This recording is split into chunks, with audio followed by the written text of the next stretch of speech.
Alrighty. Well, thank you all for answering that poll. I'll leave it open for another moment. I see some people are still filling it out. So thank you very much for completing that. It is very helpful to us. Alrighty. Before we jump in, just a few housekeeping things to note. As always, this workshop is being recorded and we will share some follow-up materials afterwards. So we are recording this. We will be sending out the link to it tomorrow in a follow-up email. And there will also be some other info in that email to help you get started with your Savi accounts.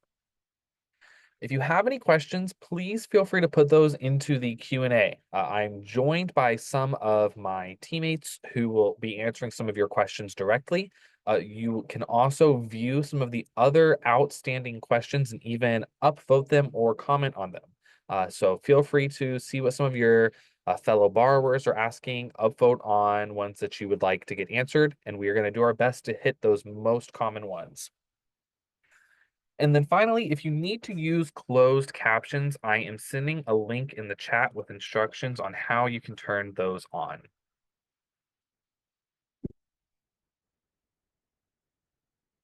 So during today's town hall, we're going to start with a couple of quick introductions as to who Savi is, what we can do, and how we can help.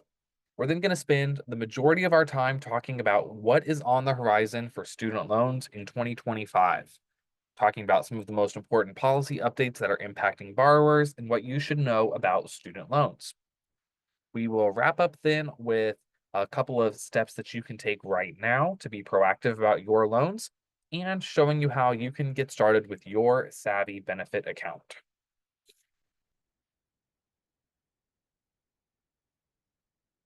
So thank you all for being here today. My name is Jobe, and I'm also joined by my teammate Lindsay, and we are on Savi's borrower advocacy team. So we are here to help you understand these programs, break down what can be complicated topics, and advocate for you so that you are always getting the best outcome for your loans. So we appreciate you being here and for joining today. We are looking forward to another great and informative town hall.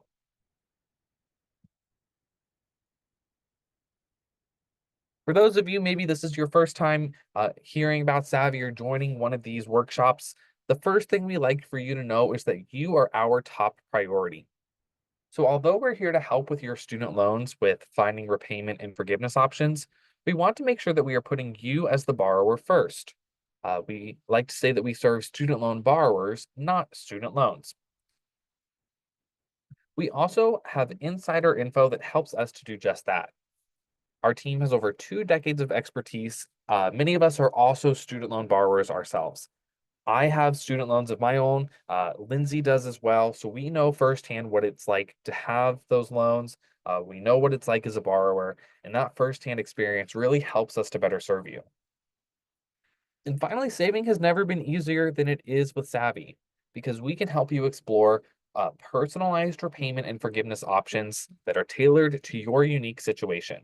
That way, you can maximize savings and quickly and easily enroll in your selected programs. Savi is your student loan benefit. We are not available to the public just yet, but the good news is that all of you have access through your employer or your membership organization. So through your organizations, you have access to Savi and all of our resources. We are your exclusive student loan benefit, and we can help you with any and all student loan concerns. Nothing is too big or too small. We will always do whatever we can to help. So we can help from everything to finding repayment plans, getting on track for loan forgiveness, resolving issues with your servicer, any student loan concern you have, we are here to help. And as an added bonus, we are also available for your family members. If anyone in your family has student loans of their own, they can also sign up for Savi and get assistance with their situation too.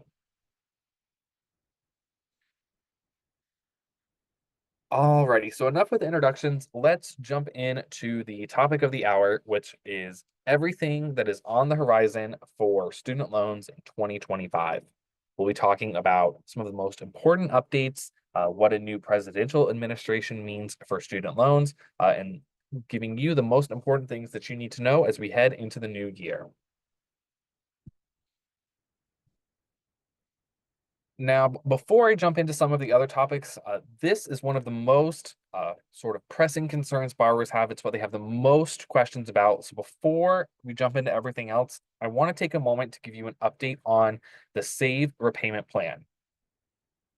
If you are familiar with income-driven repayment plans, you may know that Save was one of the income-driven plans available last year. Due to some ongoing lawsuits, the Save plan was put on hold and it is still currently on hold. So right now, anyone who was enrolled in the SAVE plan is in a forbearance. A forbearance is a period of time where you are not required to make payments on your student loans. Now, those of you who are in this SAVE plan forbearance will be in that forbearance for as long as the lawsuits are ongoing. We don't yet have a timeline on when they will be resolved, when borrowers will need to make payments again. So just know that for right now, the SAVE plan is on hold, the forbearances are ongoing, and that will last for as long as the lawsuits are in place. Now, because the SAVE plan is unavailable, the Department of Education has been working to make more repayment options available for borrowers. Pay and ICR are two of the plans that are available under the income-driven category. When SAVE was released, they limited enrollment in those other two plans to help more people get into SAVE.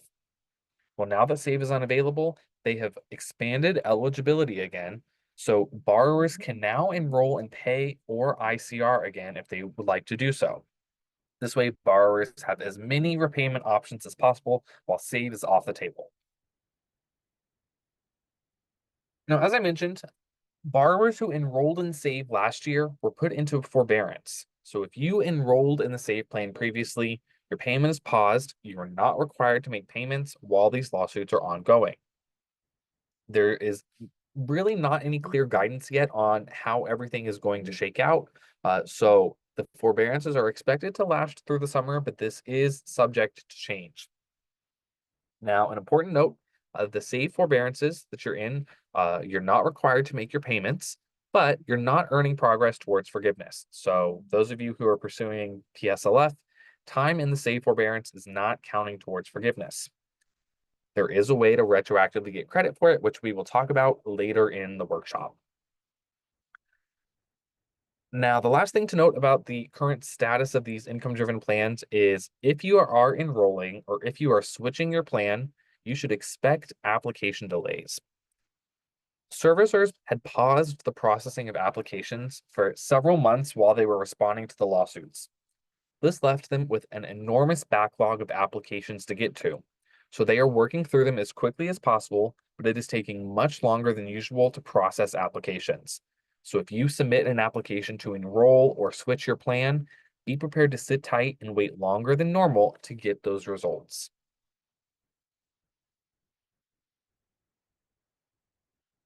Now, really, one of the most pressing questions borrowers have about the SAVE plan is, well, should I stay in it and stay on this forbearance, or should I switch to a different income-driven repayment plan?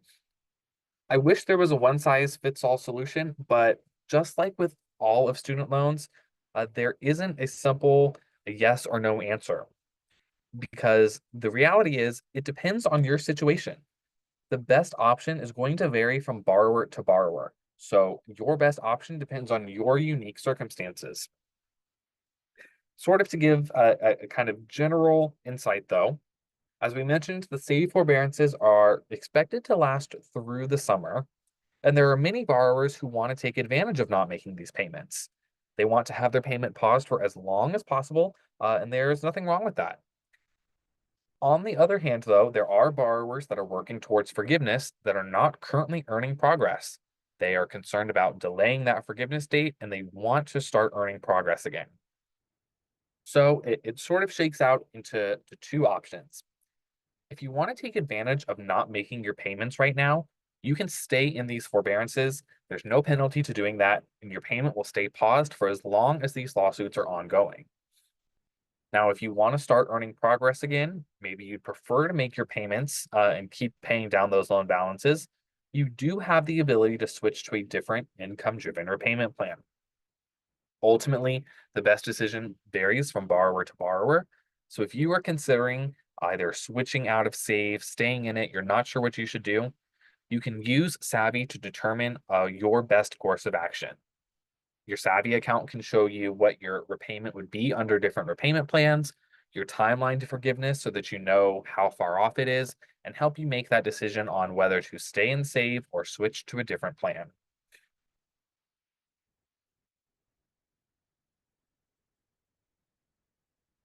Alrighty, so we talked about save a little bit. I know lots of borrowers have questions about that. I see some questions about it in the Q&A, but let's continue on now by talking about how the new presidential administration will impact student loans in 2025. So earlier this week was the inauguration. President Trump was sworn into office for his second term, and this has been one of the most newsworthy events of the week. Many borrowers were concerned about how this uh, new presidential administration would impact student loans and potentially limit their options for repayment and forgiveness. Well, Savi has been monitoring this very, very closely to monitor for any potential impacts. So far, we can report that there were no mentions of student loans in President Trump's inaugural address, nor has there been any action related to student loans through any of the executive orders that he has signed so far. So, no news on student loans out of the White House just yet, but we are continuing to monitor this. There is still, a lot of policy updates on the horizon, and so as always, we are going to continue to watch to see how this can impact loans. It's understandable that borrowers are concerned about this, though. Having to make these monthly payments, having this large amount of debt, student loans are front of mind for many borrowers. Although it can be anxious having a new president come into office, having the administration change, we want to reassure you that many repayment plans and forgiveness options are likely to remain unchanged. If President Trump's first term is any indicator, there was no repeal or extensive overhauls of programs under his first term. It was sort of a maintaining business as usual. And we want to re-emphasize for you that there are many protections in place that will protect you if you are struggling with your student loans. And we want to reassure you that there will be continued availability of all of these resources. So I think it's helpful if we take a look back at some previous presidential administrations to see how they have impacted student loans. It may feel like we're in unprecedented times. We're not sure what's going to happen to student loans, but there have been many changings of presidential administrations, and student loans have continued on business as usual through each of them. Each administration kind of handles student loans their own. Some have made changes, some have not. So, looking here, you can see how some recent presidential administrations have impacted student loans. Going back to the Bush administration, you can see that this is when the Public Service Loan Forgiveness Program was created. Back in 2007 is when that was signed into law, as well as the creation of three more income driven repayment plans. Under President Obama's administration, there was a new income driven repayment plan created called the Repay Plan, which brought the total up to four of income driven repayment plans. Now, as we mentioned, under President Trump's first term, there were no sort of repeals or rollbacks of student loan programs. We saw an expansion of PSLF with over $350 million of forgiveness added. President Trump's first term is actually when the first group of borrowers became eligible and received public service loan forgiveness. It was during President Trump's first term that the payment pause was also enacted to help borrowers who were struggling to make payments during the COVID pandemic. There were no changes to the income driven payment plans under President Trump. All four plans remained without any modifications. And most recently, under President Biden's administration, we saw updates to the Repay plan, which were replaced with the Save plan. As we know, Save is now on hold. But really, this just goes to show how student loan programs have been here, have continued to exist from administration to administration, and we expect that trend to continue. That income driven repayment plans, public service loan forgiveness are going to continue to exist for the foreseeable future. So although it can be stressful wondering, what's going to happen with a new presidential administration coming in, if history is any indicator, these programs are going to continue to operate.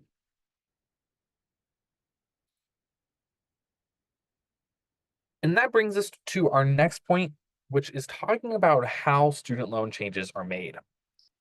This is getting pretty specific in the weeds with policy, but I do think it's helpful to discuss how these policy changes come to be. When presidential administrations are making changes to student loans, they have two pathways to doing so. There are regulatory changes and legislative changes. Regulatory changes are changes that can happen more rapidly. They allow an administration to come in more quickly and easily make a change to address a specific program, a need, things like that. Legislative changes happen when Congress passes a bill, and is signed into law by the president. Legislative changes typically take much longer to implement, and they are more permanent, long lasting. So, the most recent presidential administration under President Biden relied heavily on the regulatory process when they were making student loan changes. This allowed them to draft regulations, publish them quickly, rather than having to go through Congress, which be a more long, drawn out process. This allowed them to quickly implement options like the SAVE plan and that one time debt relief from a few years ago. All of these changes are regulatory, meaning they were done through executive action. Now, it's beneficial because they can be implemented quickly, but this also means that they can be undone quickly. The President Trump administration could undo some of these changes using the exact same process that the Biden administration implemented them with. Now, talking a little bit about these legislative changes, though, as I mentioned, they do take longer to implement, but they are a little bit more permanent and more insulated from changing administration political views. So, for example, income driven repayment plans and public service loan forgiveness were both implemented through legislative changes. This means that the only way they could be undone is if Congress were to pass a bill and it was signed by the president to undo those programs. This is typically not done very often. It is, as I mentioned, insulates these programs more from changing political opinions. It makes them a little bit more permanent and long lasting. So, for example, PSLF has been around since 2007. Income driven repayment plans have been around even longer. So this helps you understand the different pathways of how policies can come to be, how some short-term ones may be created, and some more permanent, long-standing ones can be implemented and stick around for decades. This is to help reassure you that some of the programs that you are most familiar with have been here for a while and again are not likely to go anywhere.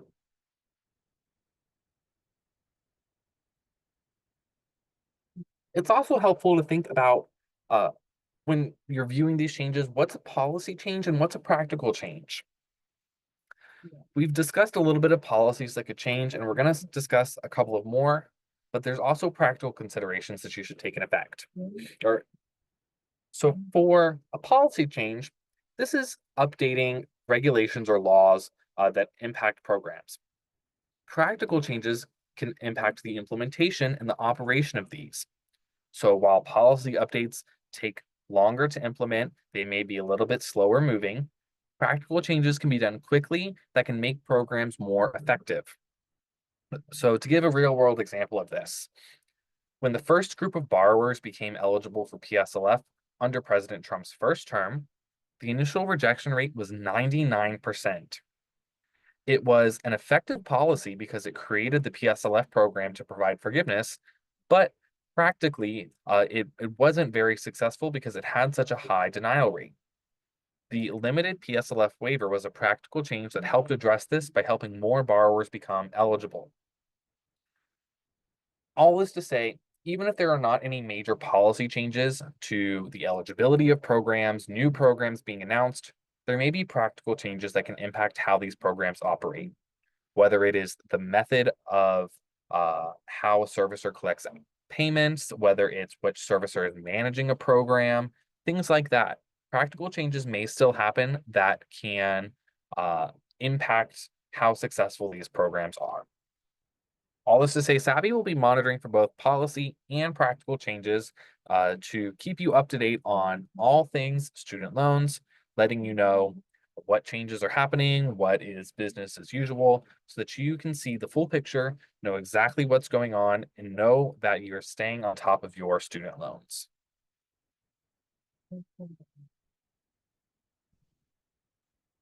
Alrighty. Transitioning now to talk about a couple more of those policy updates. We already touched on the SAVE plan, but there are still a few more out there that we want to highlight for all of you today. If you keep up with student loans in the slightest, you know that it has been a very busy couple of months, even years. Student loan policy updates are constant. They are always coming out with new updates. Sometimes information even changes by the day. So all of the information that we are sharing with you is current as of today. If any of it changes, we'll be sure to let you know. But here is where things stand as of right now. So one of the biggest things impacting borrowers right now is the impact of late payments.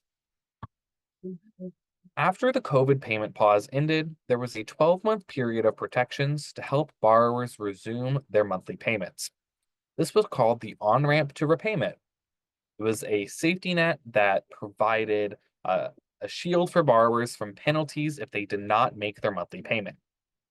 Now, that on-ramp ended in September, and January is when borrowers will first start to see the negative effects of missing a payment. Starting this month and moving forward, if you miss your monthly payment, you could experience penalties like impacts to your credit score. Late payments will be reported to the credit bureaus, which could potentially harm your credit score. If you miss more than 3 consecutive payments, you could become delinquent on your student loans. And if you miss 9 payments or more, you could even fall into default on your loans. Now, these can have some pretty serious consequences. If you default on your student loans, that is really one of the worst case scenarios with your student loans. It could cause you to uh, get even more negative impacts to your credit score. Your wages could be garnished. You could even have tax refunds withheld. So we want you to avoid these penalties, stay on top of your loans so that you always have available resources. If you are struggling at all to make your payment, it's important to be proactive and do something before it's too late. Don't put it off. Don't wait until you're missing payments. Do something about it now because there are resources designed to help you avoid these penalties. Whether it is switching your repayment plan to get a more affordable payment or taking advantage of a forbearance to temporarily pause your payments. There are a lot of different resources out there to avoid these penalties, and we want to help you take advantage of those. So if you're struggling to make your payment, reach out to Savi before missing your payment. One thing I want to mention on here, because I've seen this a little bit of confusion with borrowers. I want to clarify that a forbearance does not count as missing a payment. So missing a payment is where you receive your bill, you see that your payment is due for this amount on this due date, and you don't make it. A forbearance, you are not in repayment, so you are not actively being billed. So that clarification is helpful because if you're in a forbearance right now due to maybe the save plan lawsuits, uh, not paying right now will not have these effects. Similarly, if you're struggling to make your payment and you take advantage of a short-term forbearance, you can not make your payments for a short period of time without experiencing these penalties as well. So I just wanted to clarify that a forbearance will not cause you to experience these negative impacts.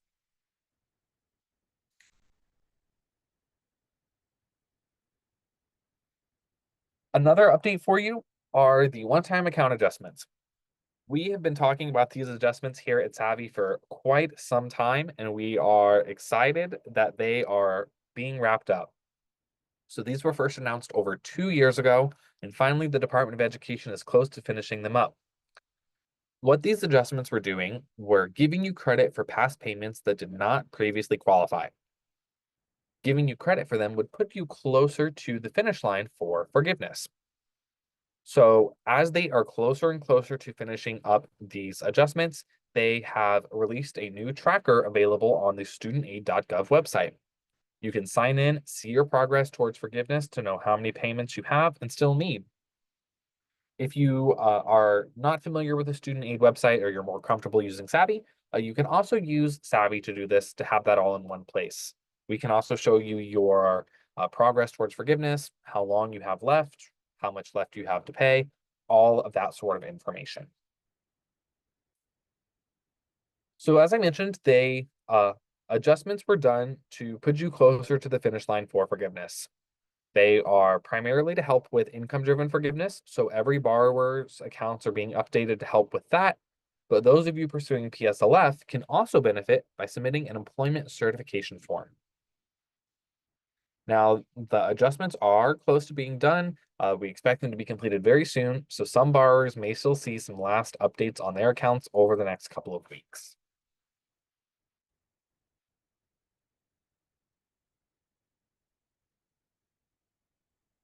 Alrighty, I know we've talked about a lot, but I want to cover some frequently asked questions from borrowers that might help put some of these policy changes I've shared into perspective for you or help you understand them a little bit more. So, one common question we're getting from borrowers right now is what will happen to PSLF? We talked about how presidential administrations come and go and how programs tend to remain constant, PSLF being one of them. When President Trump was first elected in 2016, many borrowers feared that it may mean the end of PSLF. But during his first term, no efforts were made successfully to repeal this program. During his first 2 years, Republicans controlled both the House and the Senate, just like they do now. Even with control of all of Congress and the White House, no successful efforts were made or considered to repeal PSLF. So we are expecting a similar thing for now. Now, just to give you some even more comfort, PSLF has been a law since 2007, and eliminating it would require an act of Congress. So, thinking back to those regulatory and the legislative changes, this was a legislative process, meaning that it is more permanent and harder to undo. Only an act of Congress could repeal this. And even if Congress were to attempt to do this, there are safeguards in place that would make it harder to do, such as a Senate filibuster. And even one more shield, PSLF language is included in something called the Master Promissory Note. This is an agreement that you signed when you took out your student loan. It outlined the terms of the loan, such as your interest rate, what repayment would look like, and it also outlined what resources you had access to when repaying the loan. Because PSLF is mentioned in that promissory note, it is harder to undo since it was outlined as something available to you upon taking out the loan. And then, as just one more kind of reassurance, even proposals to eliminate PSLF that have been proposed in the past all included provisions to grandfather in existing borrowers. So we do not see PSLF going anywhere. But worst case, even if something were to maybe gain traction, it's likely it would include a grandfather clause to include borrowers already pursuing that program. All this to say, again, PSLF has been around for decades. It has historically been a bipartisan program, and we do not expect it to go anywhere anytime soon.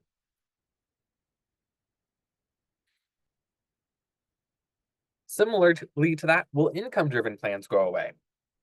So while we have seen changes to specific income-driven repayment plans from administration to administration, the concept as a whole has remained here, and we expect that to do so as well.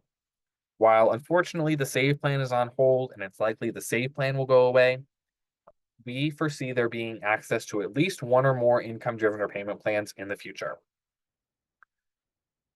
While things like student loan forgiveness remain unpopular with President Trump's supporters, there are not any widespread calls to do away with income-driven repayment plans or overhaul things like how discretionary income is calculated. Changes like these would be very complex, and there really isn't much payoff to doing so. Again, like with PSLF, income-driven repayment plans are mentioned in that master promissory note, so that makes it harder to repeal since it was outlined as something you have access to when you took your loan out. Again, uh, income-driven repayment plans were created through legislation, so we foresee borrowers always having access to at least one or more income-driven repayment plans. These have been around for quite some time, and although individual plans may come or go, there will always be access to at least one as of right now.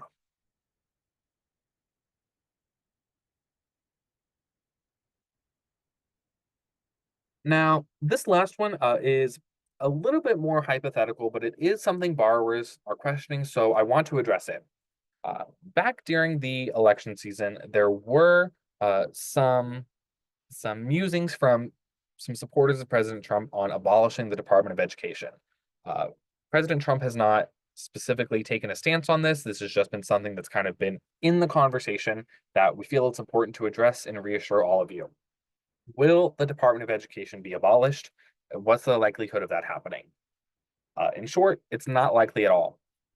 Just like with other programs, abolishing this would require an act of Congress, which would be very difficult given the current makeup. Again, we do not expect this to happen, but just hypothetically, if it did go away, it does not mean the end of student loan programs.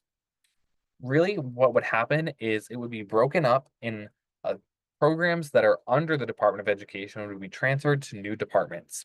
For example, student loans would likely be moved to the Department of Treasury to manage collections moving forward.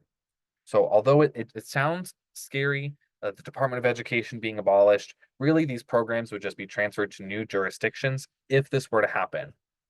But again, I really want to emphasize that we do not expect this to happen. We're hesitant even to discuss this because we didn't want you all to panic, but we know some of you had questions about it, so we figured it was important to address that we do not see it going anywhere. But worst case, if it did, that does not mean the end of these student loan programs. It just means that there would be a new department managing them.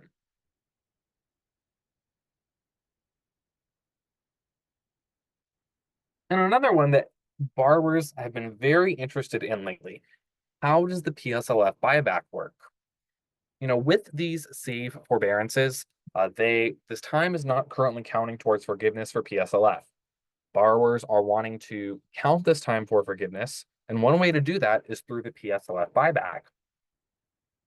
Essentially, what this does is if there is a period of time where you were not making payments, you can go back, make a payment for what you would have paid during that time, and have it counted towards forgiveness. This way, you can do this buyback for periods of time where your payments were paused, have it retroactively counted towards forgiveness, and still receive forgiveness at that same timeline. Now, the important thing to understand with this PSLF buyback is that it is not completed until you are at the finish line for forgiveness. So, with these save forbearances that are going on right now, that doesn't mean right now is when you do the buyback. The buyback is completed after you have already certified 120 months of eligible employment. The way it would work is you turn in your employment certification forms, you show that you've worked for 120 months, but you're short 120 payments. That's where you'll do the buyback for any paused periods. You'll be able to count that time, and your payment count will be updated to 120 as well. This means that the PSLF buyback is done down the line once you're at the finish line for forgiveness. So any of you who are considering using this to get credit for these save forbearances, you'll do that once you are at the finish line down the road. A couple other things to note, this can be done through the student aid website and their reconsideration request portal. And a couple borrowers have asked about this, but there are no plans to eliminate the PSLF buyback at this time, so it is a reliable option to pursue in the future.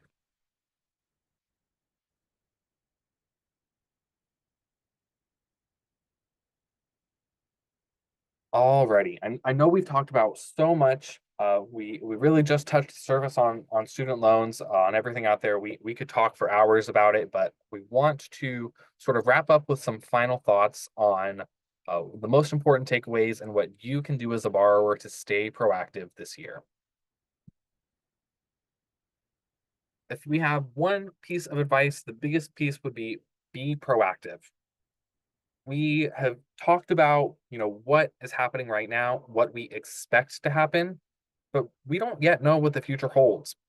It's possible that there could be changes that can make the student loan landscape more difficult to navigate for borrowers. Servicers may face less accountability and be less helpful. It may become more challenging to qualify for loan forgiveness.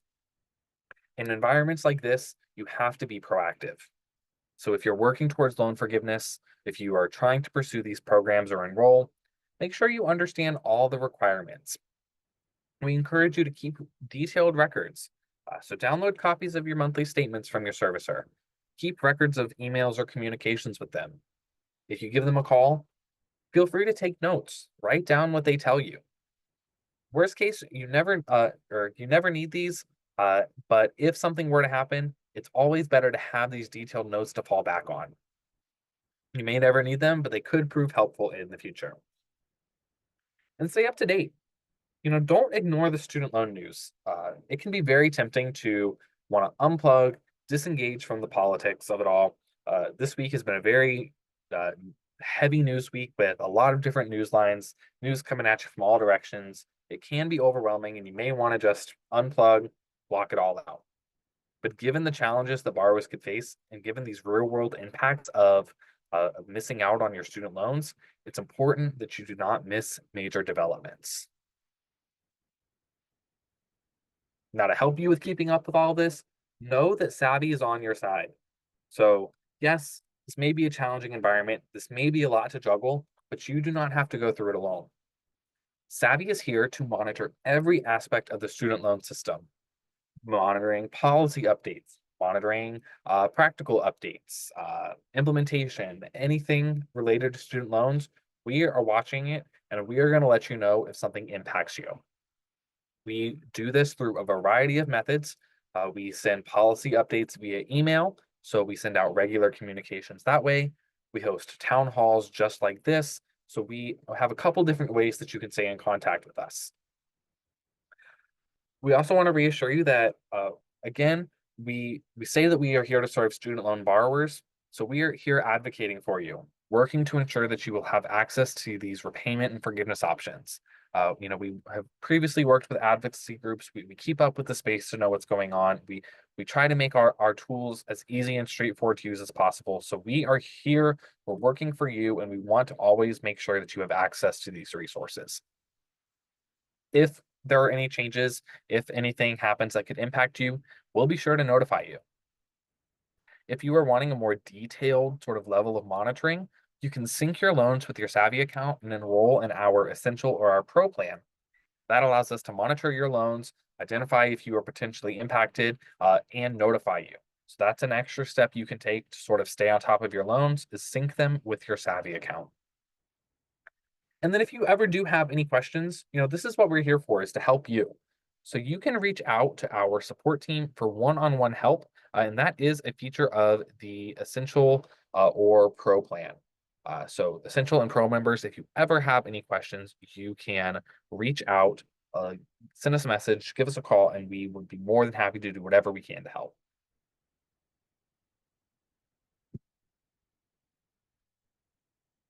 Alrighty, so a couple next steps before we wrap up, just showing you how you can get started with your Savi accounts and what to do when we leave here today. First, you can access your Savi account. If you are an existing or a returning user, you can sign back in anytime at buysavvy.com. If you are a new user and you don't yet have a Savi account, we will send you an email with instructions on how you can activate it.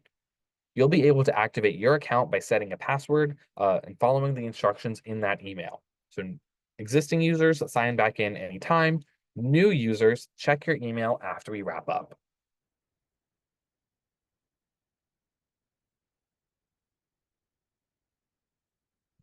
When you're using Savi, there are 3 simple steps you'll complete. The first step for everyone is going to be starting an application. This is where you'll provide that basic information so that we can run the numbers, see what you qualify for, and run everything in the background. On step 2, we're going to show you those options so that you can see what you qualify for, you know what's available, and then you can get enrolled. Finally, on step 3, you will submit your applications to enroll in your selected program and lock in those savings.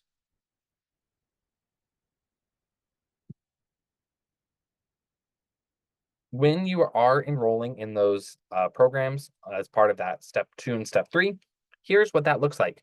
You'll be able to see exactly what options are available for you, as well as specific details like your payment amounts, forgiveness timeline, and amount of forgiveness.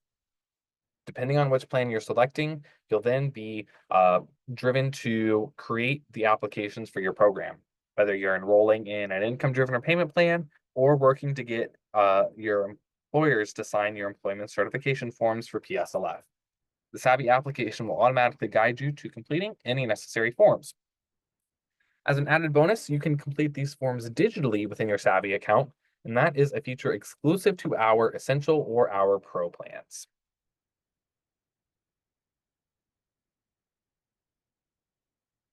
Speaking of those plans, here is an overview of the different levels of service we have here at Savi. So it is absolutely free to create your account. There's no cost to seeing what's available. If you want to unlock more features to make this process easier to navigate, you can enroll in Savi Essential or Pro. Essential is our most popular plan, and it includes some features like being able to digitally create and submit your applications. This also allows us to monitor your loans moving forward to keep you on track, and it gives you access to that personalized support from student loan experts. If you're looking for a higher level of service, we have our Pro plan. This is sort of a concierge step by step level of support, which includes all essential features, plus added bonuses like onboarding session, dedicated phone support, and a comprehensive student loan review. So if you are looking to unlock more features, you're looking maybe for some support from our experts, and you just want some help with your student loans, we encourage you to enroll in Essential or Pro. Now, these are annual memberships. They are not for the month, they are for the year. You can enroll within your Savi account, click that select a plan button from your dashboard, and you'll be able to check out the plans that are available and enroll in the one that works best for you.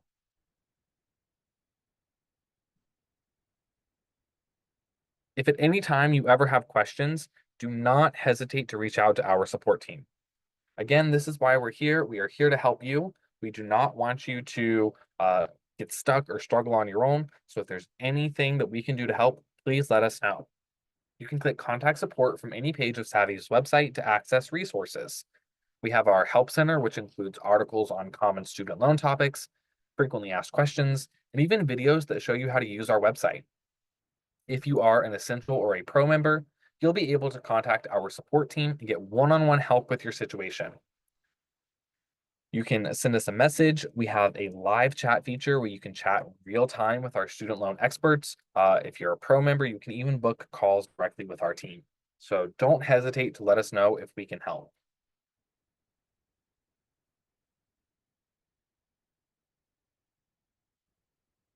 Alrighty. So I know we covered a lot, and I'll wrap up by leaving you with a couple of next steps for when we finish. Make sure you have access to your Savi account. This will ensure that you can access reminders, you'll have access to all of these resources, and that you'll stay in the loop with your student loans. Enroll in a premium Savi plan to unlock more features like that loan monitoring and access to personalized support. Don't forget to complete your applications to see what you qualify for. You may be able to lower your monthly payment or qualify for forgiveness, but you'll never know if you don't check. So access your Savi account and see what you qualify for in there. So that's everything we have got for you today. I really do appreciate your time, and we hope that you have found this session useful. Again, remember, we host these regularly every month. So we hope that you'll attend future ones to stay in the loop as well. Keep up with emails from us about any breaking updates and things like that, just to stay in the loop.